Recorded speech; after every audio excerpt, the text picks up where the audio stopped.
तह छोड़ के बांधे मैया टोर के, मोला तह छोड़ के बांधे मैया टोर के, कलपत मोर जीवला झन जला, कलपत मोर जीवला झन जला।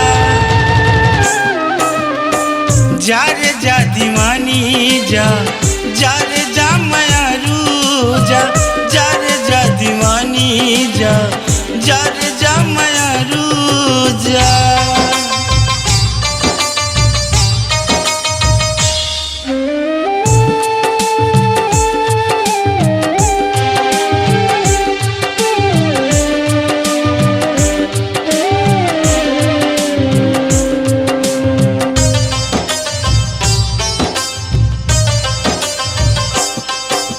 मीठी बोली के अमृत दे के जहर पियाए, आद सरग माले दिक मोला कबर गिराए।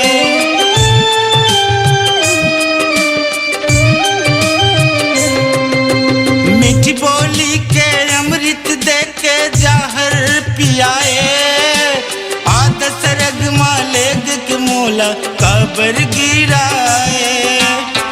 जिए नहीं सकाओ तोर बिन, मरे नहीं सकाओ तोर बिन, जिए नहीं सकाओ तोर बिन, मरे नहीं सकाओ तोर बिन।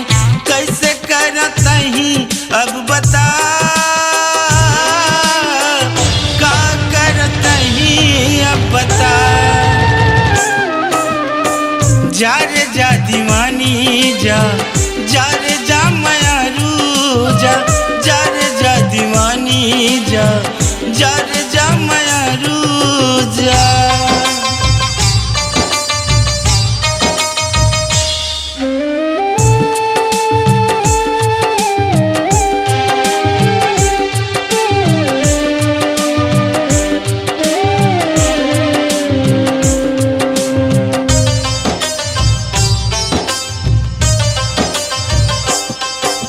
मोर सपना के कुरिया बना के आगी लगाए, कैसन होते माया के पीरा मोला जनवाए।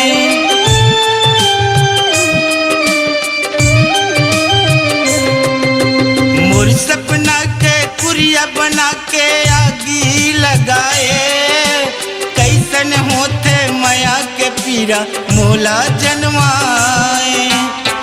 जा रे दगाबाज जा, जाने तो लाज जा, जा रे दगाबाज जा, जाने तो लाज जा। निर्मोही चेहरा जन देखा, निर्मोही चेहरा जन देखा। जा रे जा दीवानी जा, जा रे जा मयारू जा, जा रे जा दीवानी जा, जा रे जा मयारू जा। मोला तह छोड़ के बांधे मैया टोर के, मोला तह छोड़ के बांधे मैया टोर के, कलपत मोर जीवला झन जला, कलपत मोर जीवला झन जला। जा रे जा दीवानी जा, जा रे जा मयारू जा, जा रे जा दीवानी जा, जा रे जा मयारू जा।